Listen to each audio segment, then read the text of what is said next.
ang mga kwento ng pag-ibig, kwento ng buhay at kwento ng pag-asa dito sa Barangay Love Stories. Love Stories.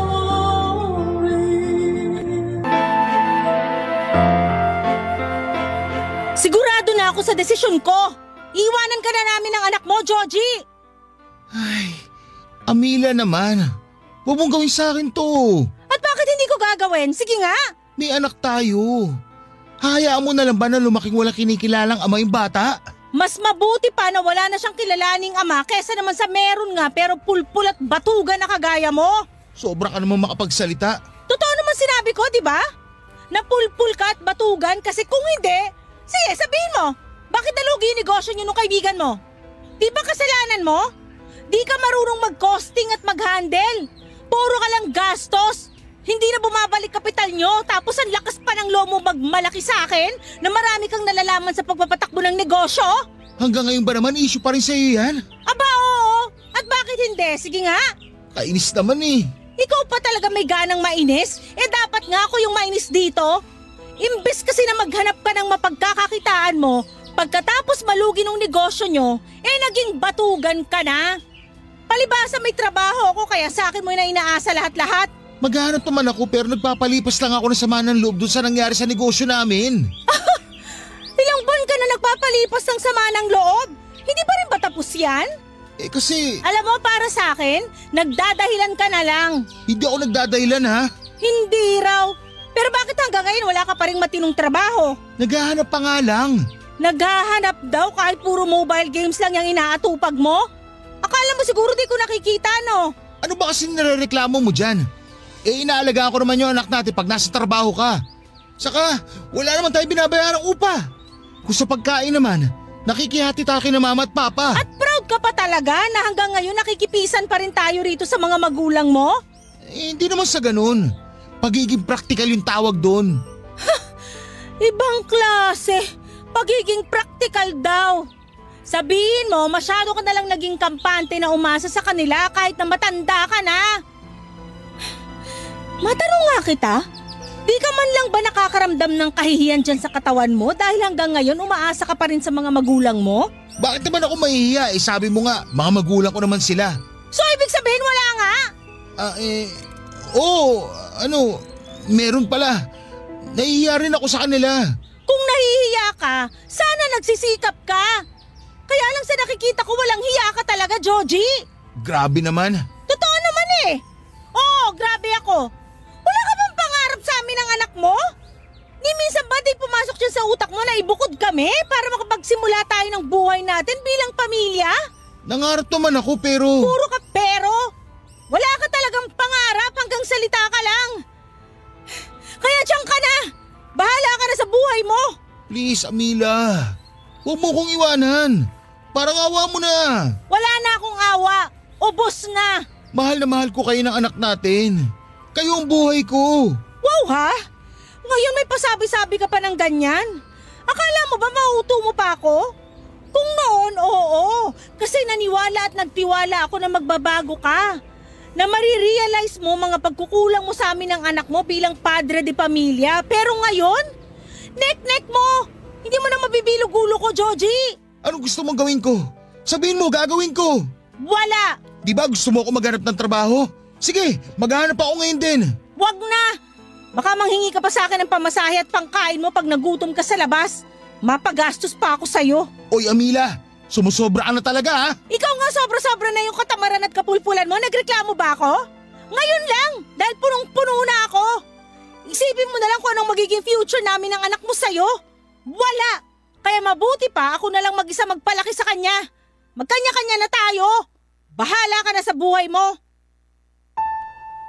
Papadudot naging magkatrabaho kami ni Georgie at doon kami nagkakilala taong 2021. Naging magkaibigan kami lalo at iisa lang ang grupo namin. Kami lang yung single ng mga panahong yon kaya sinimulan kaming tuksuhin ng mga kasamahan namin sa isa't isa. Noong una ay sinakyan ko lamang ang pang-aasar nila dahil baka tumigil din sila kinatagalan.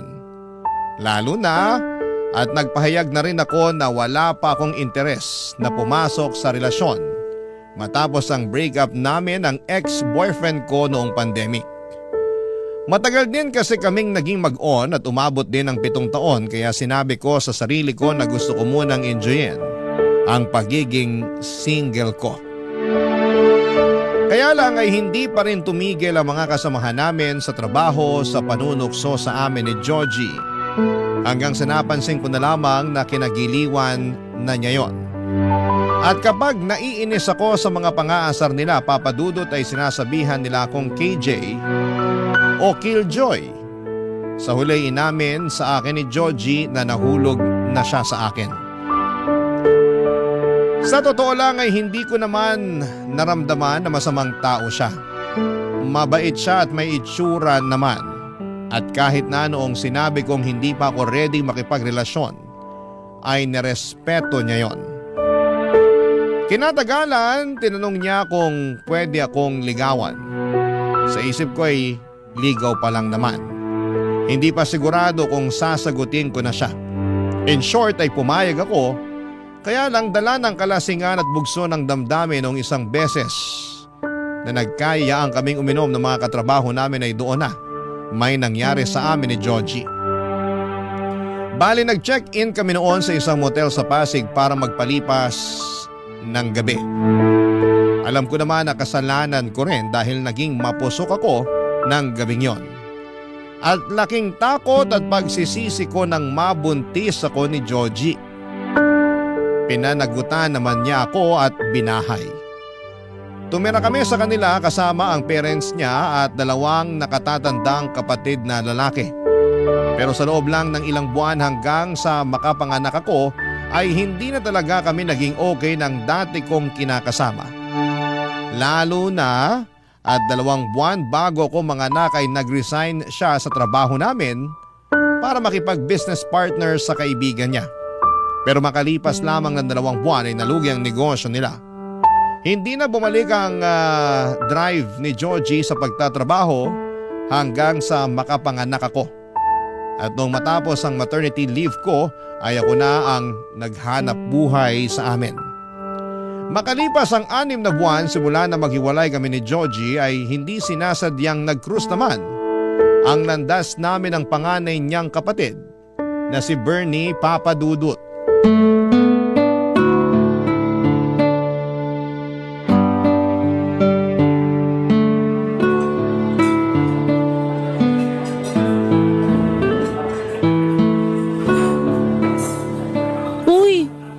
Dito sa kinainan natin. Huwag kang mag-alala. Treat ko naman since ako yung nagyaya sa'yong kumain dito. Alam ko, pero nakakahiya pa rin. May trabaho naman ako, pero nagtitipid kasi ako ngayon lalo na nagagatas at diaper pa yung anak ko. Oo, ayan o. Kakabili ko pa nga lang. Galing ako sa grocery bago mo ako nakita dun sa sakayan ng mga UV. Oo nga eh. Sakto. Kaka-out ko pa lang sa shift ko. Sipag mo talaga. Kahit linggo nagtatrabaho? Wala ba kayong off? Meron naman pero depende kung kailanganin sa ospital. Magjo-duty talaga kahit nakasarapan pa ng tulog mo. Ganun talaga. Ito yung pinili kong propesyon. Hindi ba mahirap maging nurse dito sa Pinas? Mahirap. Parang lahat naman ng trabaho mahirap. Pero masaya ako na pinaglilingkuran ng bansa natin. Sa bagay. Pero di ba uso na yung ibang kababayan natin na nurse nag-a-abroad? Oo, matagal na namang ganun ang sistema. Ikaw ba, hindi mo ba naisip na mag-abroad? Curious lang kasi di hamak na mas malaki kikitain mo doon kaysa dito. Oo nga, kaya lang kailangan ako ng mga kababayan natin. Siguro sa iba, di nila maiintindihan tong prinsipyo ko. Pero masaya naman ako sa ginagawa ko.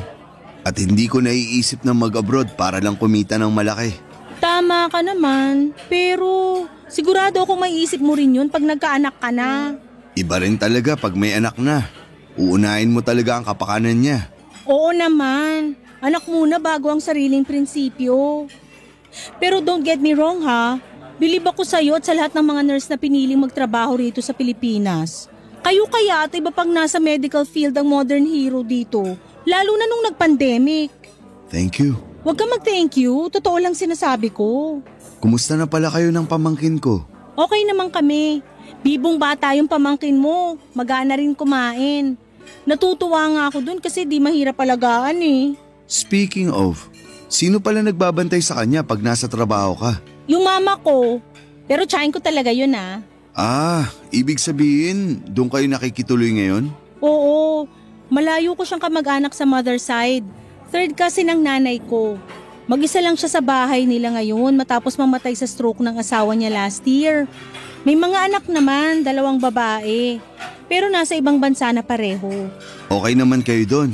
Oo, mabait yung tsahin ko, para ko na siyang nanay. Ako lang talaga yung medyo pasaway nung kabataan ko kasi di ako nakinig sa kanya.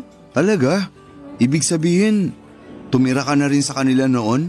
Oo, inampun niya ako at pinag-aral nila ng asawa niya sa kolehiyo. Kaya lang pasaway talaga ako. Di ko tinapos hanggang 2nd year lang tapos nagtrabaho na ako. Umalis na rin ako sa kanila noon gawa ng hiya. Pero di naman talaga ako lumaki sa kanila ha. 18 anyos na ako nung napadpad ako sa poder nila. Galing ako nun sa Aklan, lumuwas lang dito nung namatay tatay ko. Wala rin naman akong nanay, sumakabilang bahay na raw sabi ng kamag-anak namin. Grabe, ang dami mo palang pinagdaanan, bata ka pa lang. Medyo. Marami rin akong mga maling desisyon sa buhay na hanggang ngayon ay pinagsisisihan ko. Katulad na lang nung sana nagtapos ako ng pag-aaral para kahit paano maganda naman yung trabaho ko. Sapat lang kasi para sa amin ng anak ko yung sinusweldo ko. Minsan kulang pa. Bakit? Hindi ba nagpapadala ng pera sa inyo si Georgie? Naku, hindi. Pero di ko na rin naman siya hinihingan kasi saan naman siya kukuha ng pera na ipapadala sa amin, di ba? Kung sa mga magulang niyo pa siya manghihingi, ako na ang nahihiya. Kaya nga nag-decide na ako makipaghiwalay sa kapatid mo. Ay, nalungkot talaga kami ng husto nung umalis ka sa bahay. Lalo na sina mama at papa. Lagi nilang hinahanap yung apo nila. Tungkol sa bagay na yan, wala naman akong intensyon na ilayo sa inyo yung anak ko. Di pa lang talaga ako handang ipakita siya kay Georgie.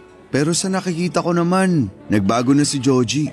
Sa ngayon, nagsisikap siya na makapaghanap ng trabaho para raw may mukha na siyang ihaharap sa inyo. Ilang buwan na kaming hiwalay, hindi pa rin ba siya nakakahanap ng bagong trabaho? May nahanap at napasukan naman pero di nagtatagal. Ewan, sabi niya depressed daw siya. Hindi makapag-focus gawa ng lagi kayong iniisip. Amila, wala na ba talagang chance na magkabalikan kayo ng kapatid ko? Gusto mo bang malaman ng totoo? Oo. Hindi ko alam. Okay naman kami ng anak ko. Masaya kami kahit kaming 2 lang. Nakakapagod maging nanay at tatay sa anak namin pero kinakaya ko. Ay, hindi rin naman kita masisisi kung masyado ka nang napuno at napagod kay Georgie. Kasalanan din naman kasi talaga niya. Papadudot simula nang maghiwalay kami ni Georgie ay in-unfriend ko na rin sa social media ang lahat ng miyembro ng pamilya niya. Desidido na kasi akong kalimutan sila at magsimula ng bagong buhay kasama ang anak ko. Kaya nga hindi ko napigilang makonsensya nang banggitin ni Bernie ang pang-unfriend ko sa kanya sa kwentuhan namin ng araw na yon. Lalo't wala naman siyang ginagawang mali sa akin noon. Sa 2 kuya ni Georgie, si Bernie ang pinakamabait, maginoo, gentleman at guwapo. Noong unang beses na dinala ko ng dati kong kinakasama sa bahay nila para makilala ang pamilya niya, ay napansin ko na talaga si Bernie. Nagtatrabaho siya bilang isang nurse, maasikaso siya sa akin ng mga panahong yon. Palibhasa ay masaya raw siya dahil magkakapamangkin na raw sila. Sa buong panahon ng pamamalagi ko kina Georgie ay nakuha ni Bernie ang buong atensyon ko.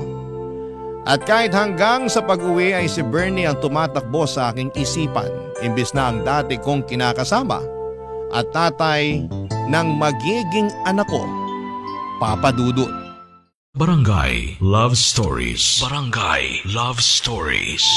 Papadudot, bago kami naghiwalay ng landas ni Bernie, noong nagkita kami ay nagkapalitan kami ng social media.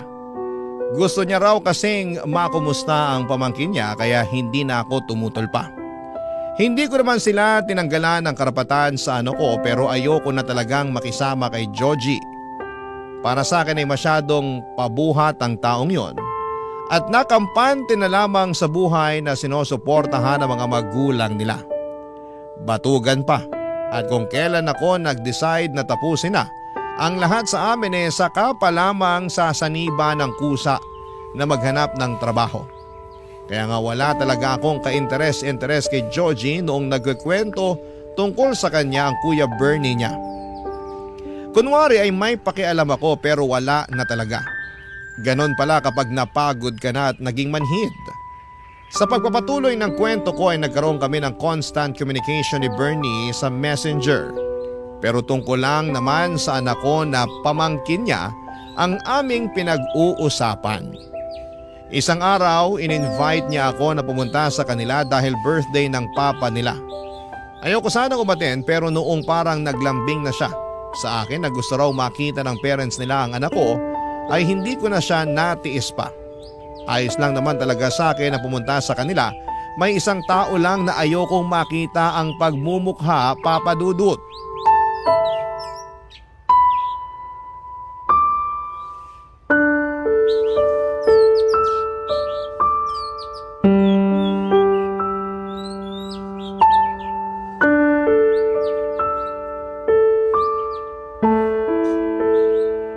Amira, anong ginagawa mo rito? Ano bang klaseng tanong yan? Eh di inimbitahan ako rito. Sino nag-imbita sa'yo Halos wala na kaming kontak sa inyo ng anak ko. Ako ang nag-imbita sa kanila rito sa bahay. Ikaw kuya? Oo, may masama ba doon? Wala pero paano kayo nagkaroon ng kontak ng ex ko? Wala ka na sigurong pakialam doon. Anong wala nanay ka pa rin ng anak ko. Tapos wala akong kontak sa'yo pero si kuya meron? Kumalma ka nga muna. Paano ako kakalma? Sige nga. Hindi mo sinabi sa akin na nagkakausap pala kayo ni Amila. Baka naman sinusulot mo na siya sa akin ha? Hinay-hinay ka sa pagsasalita mo, Joji. Baka nakakalimutan mong kuya mo pa rin ako. Walang kuya pag pag-ibig na pinag-uusapan. Siraulong to. Ano ba yung pinagsasabi mo? Wala naman kaming relasyon ni Bernie. Saka nung nakaraang araw lang naman kami nagkaroon ng contact dahil aksidente kaming nagkita matapos kong mamili sa grocery. Masyado ka malisyoso. Naninigurado lang naman ako. At bakit kailangan mong manigurado hindi rin naman tayo? Kasi, syempre, bakit pa rin tignan yun Naging tayo. May anak pa nga tapos papatol ka sa kuya ko? Alam mo kung hindi lang birthday ni Papa, baka kanina ko pa pinadugo sa suntok yung bunganga mo. Napakabastos mo. Pati ako na kapatid mo, pinag-iisipan mo ng ganyan? Mahirap na. Hirap sa'yo, masyado kang sigurista na wala sa lugar. Di na ako magtataka bakit iniwan ka ni Amila Ano sinabi mo? Ulitin mo para masapa kita. Mahiya ka nga. Gagawa ka pa talaga ng eksena sa birthday ni Papa. Ikaw nga walang iya Inibita mo si Amila. Hindi mo malang sinabi sa akin. Alam ba nila mama at papa na pupunta sa larito ng anak namin? Oo, alam nila. Kaya expected nila pagdating ng mag-ina mo. Ewan ko ba naman kung nasa ang lupalop ng daigdig yung utak mo nung sinabi ko yun sa dinner natin last time. Di ka nakikinig. Tapos ako pa sisisihin mo na wala kang alam sa pagpunta nila rito sa bahay? Ha? Hindi ko nga talaga alam. Ay, kahit kailan talaga, Joji. Mag-sorry ka sa kuya mo. Nakakahiya ka. Ayoko nga. Hindi ka lang sigurista na wala sa lugar. Ma-pride ka rin. Bahala ka kung anong gusto mo sabihin. Maiwan ko na kayo. Maglalaro na lang kami ng anak ko. Tingnan mo yung taong yun. Hindi pa rin pala nagbabago. Pasensya ka na kung ganun pa rin ugali ni Joji. Ako nga dapat humingi ng pasensya sa'yo Napagkamalan pa niya tayong may relasyon kahit wala naman. Naiintindihan ko naman yung galit niya pero kapatid niya ako. Hindi ko magagawa yung iniisip niya. Hindi ko siya maintindihan kasi hiwalay na rin naman kami. Wala na siyang dapat pakialam kung gustuhin kong pumasok sa panibagong relasyon. Bakit? May bago ka na bang nagugustuhan? Ha? Wala pa pero in the future ba? Okay. Pero tingin ko, kaya nagkakaganon si Joji dahil mahal ka pa rin niya. Talaga? Oo. Sabi mo nga, ma-pride siya. Kaya di niya talaga kayang aminin yung nararamdaman niya. Pero halatang halata siya masyado. Anong masasabi mo? Ewan ko, di ko alam kung matutuwa ako o maiinis. Mabuti pa, kalimutan mo na lang yung tinanong ko. Ayoko namang masira yung mood mo. pumunta kayo rito para sa birthday ni Papa at hindi sa kung anong family drama. Tama ka. Ayoko magpaka-stress kaya sana lubayan ako ng kapatid mo. Para kasi siyang stress na nagkatawang tao. Sa tono mo, parang wala ka na talagang natitirang pagmamahal sa kapatid ko ah. Para sa akin, tatay pa rin naman siya ng anak namin. Pero hindi ko na alam kung may lugar pa siya sa puso ko, kung sakaling plano niyang makipagbalikan. Hindi naman sa pinangungunahan kita pero baka nasasabi mo lang yan sa ngayon. Hindi ako sigurado. Depende kung mag-iba ang ihip ng hangin. Sabi mo nga, di ka na magtataka bakit kami naghiwalay ni Joji. Oo, kitang-kita ko na napaka-immature ng kapatid kong yan. Nakakahiya. Ewan ko ba dyan?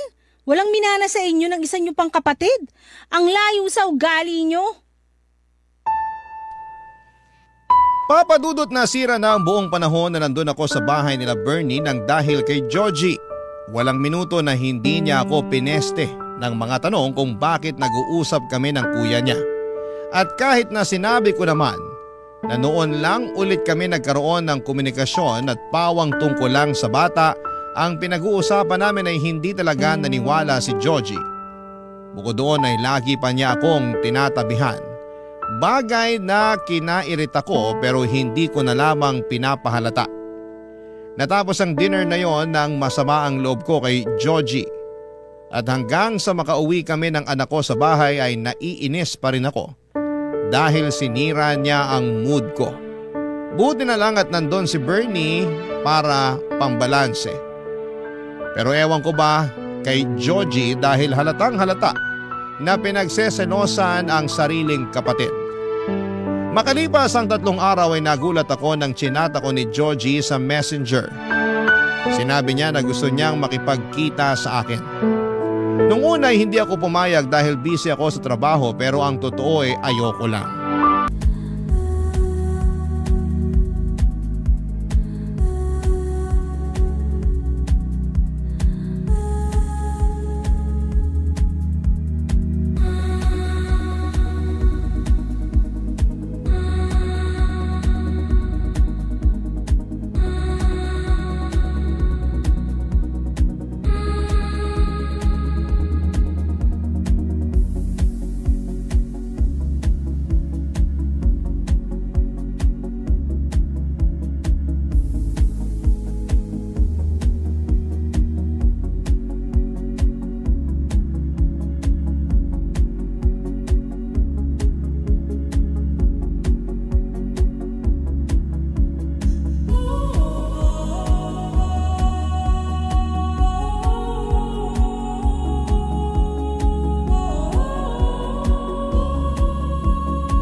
Kaso'y makulit siya at nagmamakaawa na huwag ko siyang i-block.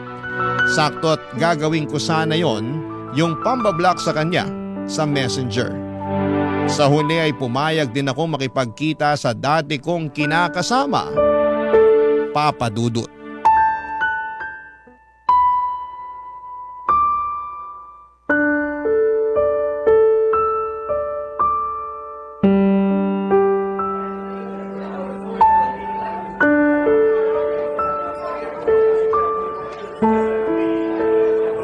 Natatandaan ko, paborito mo rito sa cafe na to kaya dito kita dinala.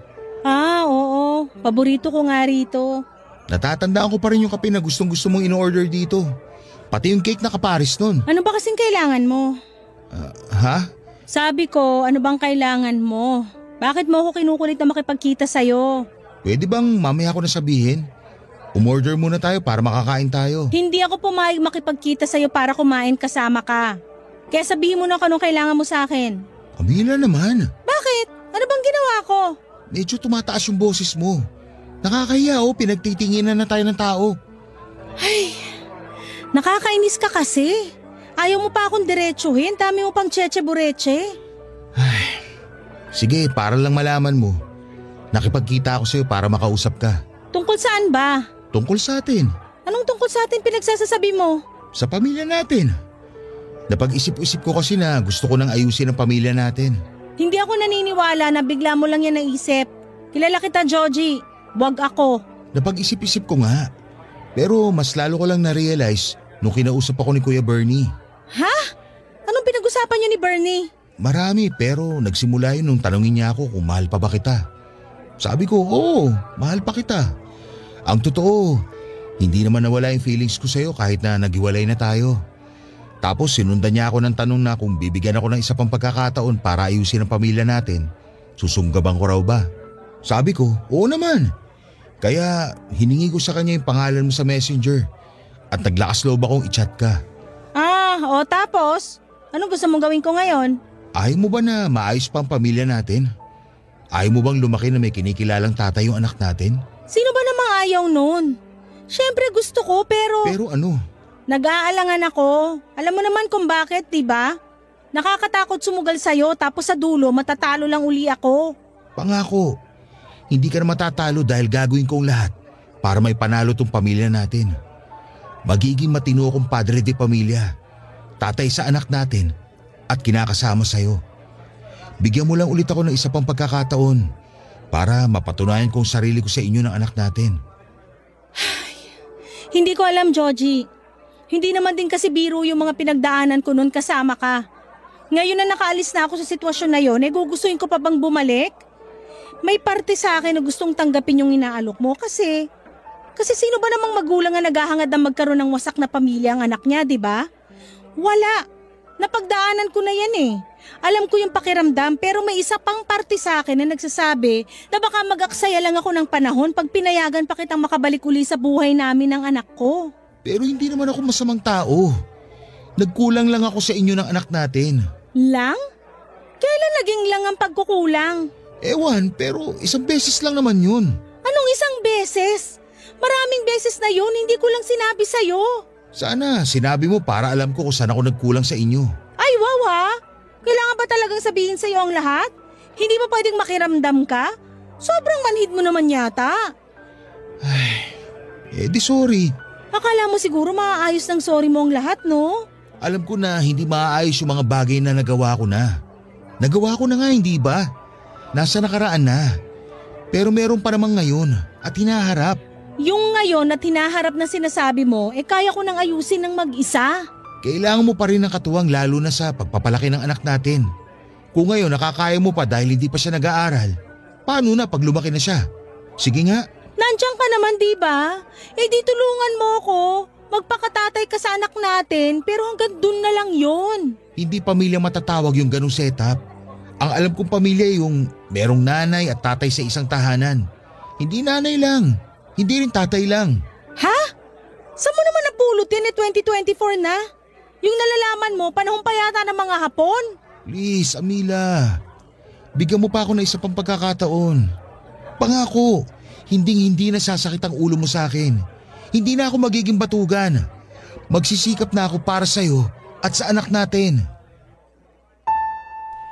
Papadudot ramdam ko na sincero si Joji sa mga sinabi niya sa akin ng araw na yon. At kahit na noong una ay naiinis ako sa desisyon niyang ayusin namin ang pamilya namin, deep inside ay nakaramdam naman ako ng kaligayahan. Dahil alam kong posibleng maayos pa ang pamilya namin at hindi lalaking walang kinikilalang ama ang aming anak. Pero pag uwi ko sa bahay namin ay narealize kong hindi ko pala talaga gustong makasama si Joji. Ni ayokong maayos ang pamilya namin. Masyado lang akong nadala sa paiyak-iyak at paawa effect niya noong magkausap kami. Hindi pa naman ako pumapayag na ayusin namin ang aming relasyon dahil wala na talaga akong nararamdaman sa kanya. Kung bakit kasi hindi ko pa siya nagawang diretsuhin noong panahong yon, edi sana'y wala na akong problema, Papa Dudut. Ayokong lumabas na pinapaasa ko siya. Gayong alam ko sa sarili ko na hindi ko na siya gusto. Dahil ang totoo ay meron na akong ibang gusto. At yun ay walang iba, kundi ang Kuya Bernie niya, Papa Dudut. Barangay Love Stories. Barangay Love Stories. Papa Dudut, napansin ko noong simulang ayusin ni Georgie ang relasyon namin ay dumalang naman ang pangungumusta sa amin ni Bernie. Aaminin kong nakaramdam ako ng tampo sa kanya kahit na hindi naman niya kami responsibilidad ng anak ko. Masyado lang siguro akong nasanay na mabilis siya na mag-reply kapag nagchat-chat ako. Pero kahit marami na akong sinend na picture at video ng anak ko, ay hindi man lang niya magawang isin. Doon ako tuluyang nainis kay Bernie, pero alam ko naman sa sarili ko na wala siyang ginawang mali sa akin. Meanwhile, kapag si Georgie naman ang nagchat-chat sa akin ay hindi ko naman siya kaagad nire-replyan. Nagdadahilan na lamang ako pero minsan ay nagtatampo siya. Kaya nga kahit napipilitan ay chinachat ko na lamang siya, pero puro anak lang namin ang pinag-uusapan namin. One time, in-invite ako ni Georgie na pumunta sa kanila dahil wedding anniversary ng parents nila at may pa-dinner sa bahay. Walang pag-atubili akong umuo dahil naisip ko ay makikita ko doon si Bernie. Excited akong maghanap ng sexy na maisusuot at agad akong nagpaganda, Papa Dudut.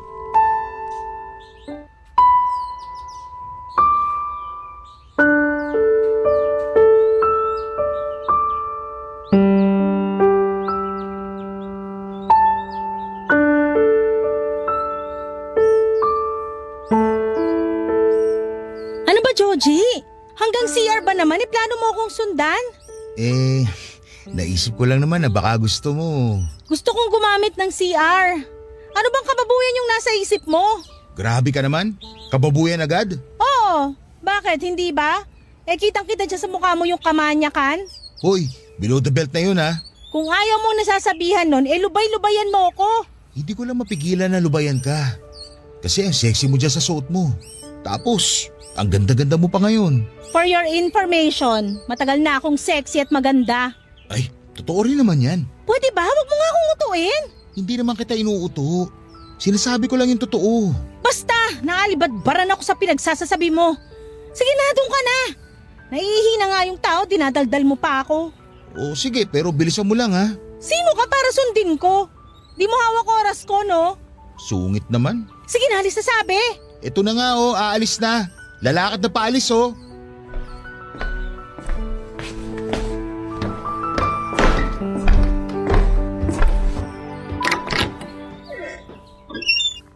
Tagal namang umalis ang kapatid kong yun. Kanina pa ako sa CR eh. Sino pa kasi may sabing dyan ka sa CR magtago? Sino pa ba? Di ikaw. Sorry na, pero ewan ko ba dyan kay Georgie masyadong tagal umalis. Ano ba kasing pag-uusapan natin? Saka bakit dito sa… Sandali. Isara na natin tong pinto para meron tayong konting privacy. Amila, ano bang ginagawa mo? Hinahaan mo lang yung boses mo kung ayaw mo may makarinig sa atin dito. Sige, pero sabihin mo na sa akin dahilan bakit gusto mo akong kausapin. Hindi ka na kasi nagre-reply sa mga chat ko. Anong nangyari? Wala naman. Busy lang ako sa trabaho. Di ako naniniwala sa'yo. Dati naman nakaka-reply ka kahit gaano ka pa ka-busy eh. Ano naman ba sa'yo kung di ako nakakapag-reply? Nakuha mo pang magtanong, malaking bagay kaya sa akin yung nakakausap ka. Bakit naman? Hindi pa ba halata? Siyempre gusto kita. Nababaliw ka na ba? Baliw na kung baliw pero yun naman ang totoo. Saka matagal na itong nararamdaman ko sa'yo. Pinigilan ko lang dahil may relasyon kami ng kapatid mo. Pero ngayon hiwalay na kami. Baka naman… Hindi pwede. At bakit hindi? Dahil pilit inaayos ni Georgie ang pamilya niyo. Tapos gusto mo sirain ko lang yun? Hindi mo naman sisirain ng matagal ng sira. Saka wala naman akong feelings kay Georgie. Hindi ko na siya mahal. Ewan, di ko naman yata talaga siya minahal. Napakasama mo, Amila. Masama na kung masama, pero ikaw ba? Wala ka bang nararamdaman sa akin? Wala. Hindi ako naniniwala sa'yo. Problema mo na yun. Akin na kamay mo. Anong gagawin mo? Akin na. Hawakan mo ko, Bernie. Please, hawakan mo ko. Amila, ano ba? Ngayon, sabihin mo na wala kang nararamdaman sa akin. Kung alam mo lang na sinuot ko tong sexy na damit na to para sa'yo. Nag-ayos ako, nagpaganda para lang sa'yo. Hahayaan mo na lang ba na masolo ako ng kapatid mo? Hindi na kita maintindihan. Eh di wag mo akong intindihin. Pero ikaw, naiintindihan ko ang nararamdaman mo. Nag-aalinlangan ka. Kitang-kita naman sa mga mata mo na gusto mo ko kaya wag ka nang mahiya. Iyong-iyo ako, Bernie. Hawakan mo pa ako. Akin na yung kamay mo. Ay, nasisiraan ka na. Sirang-sira na ako sa'yo. Sige pa. Hawakan mo ako. Ganyan nga. Sayong-sayo ang katawan ko, Bernie. Napaka-sexy mo nga. Halika mo naman ako. Ha? Sabi ko, halikan mo ko. Lubos-lubusin na natin, paligayahin mo ko. Papadudot abot langit ang kaba namin ni Bernie nang magmilagro kami sa loob ng CR ng gabing yon. Saglit lamang yon pero merong nangyari sa amin. Bago kami lumabas ay sinigurado muna niyang walang makakakita sa amin. Tapos ay nagkasundo kami. Nakalimutan ang nangyari dahil mali yon. Dapat kami raw ni Georgie ang magkasama at magkatuluyan. Sa isip ko ay tutol ako pero ano na lamang ang sasabihin sa akin ng mga magulang nila sakaling malaman nila ang katotohanan. Natapos ang dinner na yon na punong-puno kami ng pagkailang ni Bernie sa isa't isa. Nalungkot ako ng husto dahil hindi man lang niya ako magawang tignan ng diretsyo at kausapin. Maaga rin siyang nagkulong sa kwarto niya after dinner pero feeling ko ay iniiwasan niya lamang ako. Nasasaktan ang puso ko dahil pakiramdam ko ay para bang kung anong nakakadiring bagay o may malubhang sakit ang turing niya sa akin. Hindi ako sanay dahil ang kilala kong Bernie ay mabait at maalaga sa amin ang anak ko. Lumipas ang 3 araw, wala pa ring reply si Bernie sa mga messages ko. Halatang iniiwasan niya ako kaya labis akong nasasaktan, papadudot.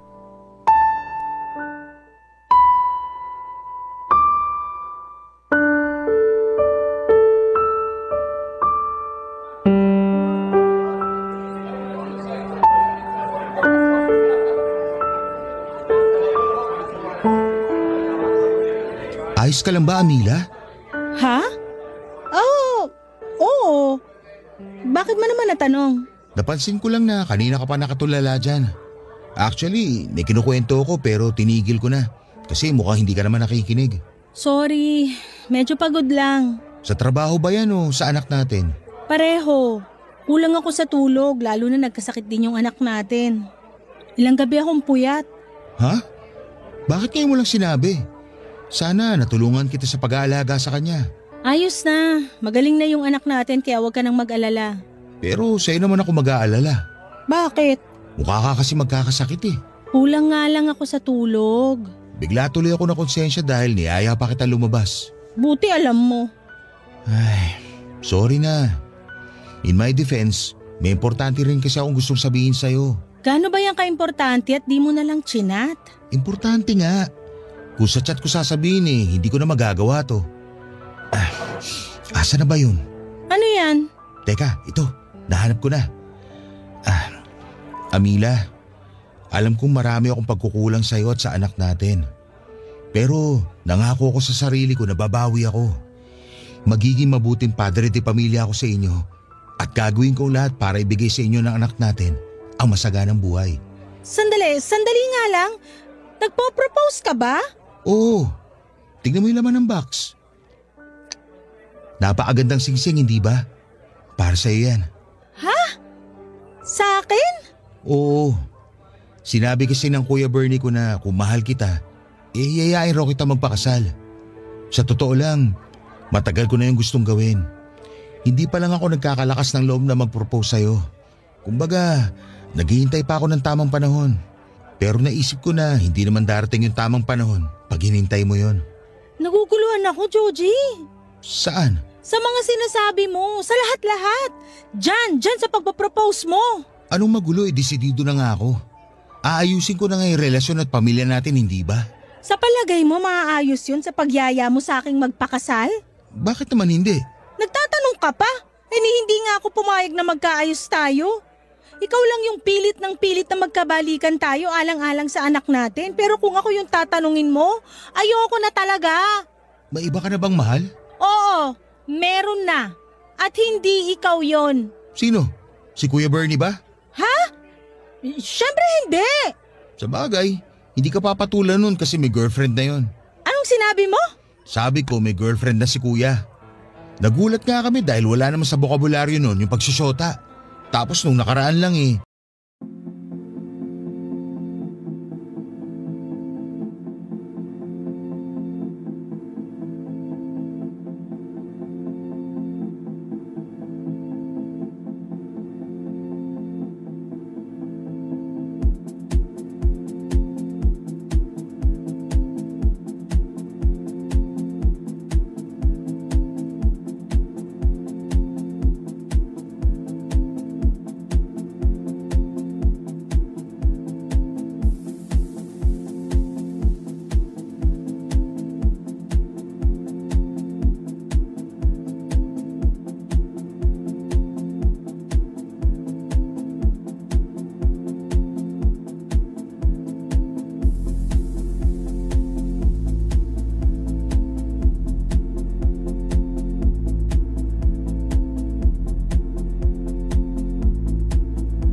may bigla siyang pinakilala sa amin. May girlfriend na siya? Oo. Matagal na raw pala niyang gusto yung babae. Dito lang siya nagkaroon ng lakas ng loob na ligawan. Natawa nga ako kasi may pagkatorpe rin pala yung kuya ko. Oh, ano nangyari sa'yo? Bakit parang naluluha ka dyan? Wala. Napuwing lang yung mata ko. Sigurado ka? Oo nga. Sabihin mo kay Bernie, congratulations ka mo. Makakarating. Paano naman yung tungkol sa atin? Anong tungkol sa atin? Ito, yung singsing. Anong gusto mong gawin ko dyan? Ay, uulitin ko ha. Nagpo-propose ako sa'yo ngayon, Amila. Gusto ko na maging asawa ka. Tinatanggap mo ba? Hindi! Ano nangyayari sa'yo? Ayos ka lang ba? Iabot mo na lang yung tubig kesa magtanong ka na kung ano-ano dyan. Sige. Oo, yan. Ayun na yung tubig.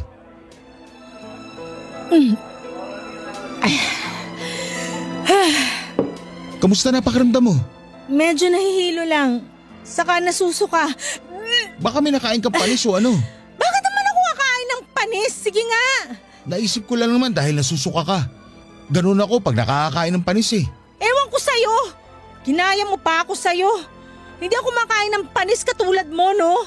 Grabe ka naman. Aksidente lang naman yun. Hindi ko kasi napasingaw yung pinabaon na kanin ni Mama. Mainit pa. Dapat pinalipas ko muna ng ilang minuto bago tinakpan. Ayun, napaalis tuloy. Hindi ko naman tinatanong. Hindi rin ako interesado sa kwentong panis mo. Mabuti pa uwi na lang ako. Ang sama-sama na ng pakiramdam ko, binubwisit mo pa ako. Papa Dudut, hinatid ako ni Georgie sa bahay namin noong gabing yon na masamang-masama ang pakiramdam. Ewan ko pero kakaiba talaga ang nararamdaman ko ng mga panahong yon. Parang hindi simpleng puyat dahil kung ganun lang yon, bakit ako masusuka? Parang may kumakayod na kung ano sa sikmura ko dahilan para maduwan ako. Nagpahinga ako buong gabi at nag-leave sa trabaho kinabukasan. Pagkagising ko noong umaga ay nakita ko ang padalang bulaklak at mga prutas ni Georgie. Natouch naman ako sa ginawa niyang yun at aaminin kong napagaan ng mga magagandang bulaklak ang masama kong pakiramdam. Lumipas ang 2 araw at hindi pa rin nawala ang sintomas ng pagsusuka ko. Doon ako kinabahan dahil huling beses na naranasan ko yon ay noong nagpositibo ako sa pagbubuntis sa anak namin ni Georgie. Bukod doon ay doon ko lang din napagtanto na delay ang menstruation ko. Kaya nga kahit kabado ay ginawa ko ang alam kong dapat kong gawin para malaman kung tama ang hinala ko. Nag-PT ako at lumabas doon na positibo. Buntis ako sa anak namin ni Bernie. Imbis na magtatalon sa tuwa ay napahagulhol ako ng iyak. Takot na takot ako at hindi ko alam ang gagawin ko.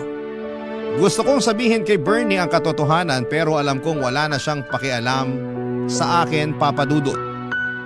May girlfriend na nga siya, hindi ba, at ayoko namang makagulo sa relasyon nila. Pero paano ko kakayaning dalhin na mag-isa ang baby na nasa tiyan ko? Hindi ko kaya. Hindi ko alam kung kakayanin ko pa. Alanganin din naman akong sabihin kay Georgie dahil sigurado magagalit siya ng husto sa akin. Sa ngayon ay siya lang ang inaasahan kong dadamay sa akin. Sana po ay mapayuhan ako ng ating mga kabarangay. Hanggang sa mga pagkakataong ito ay nalilito pa rin po ako. Alam kong hindi ko habang buhay maitatago ang pagbubuntis ko, Papa Dudut.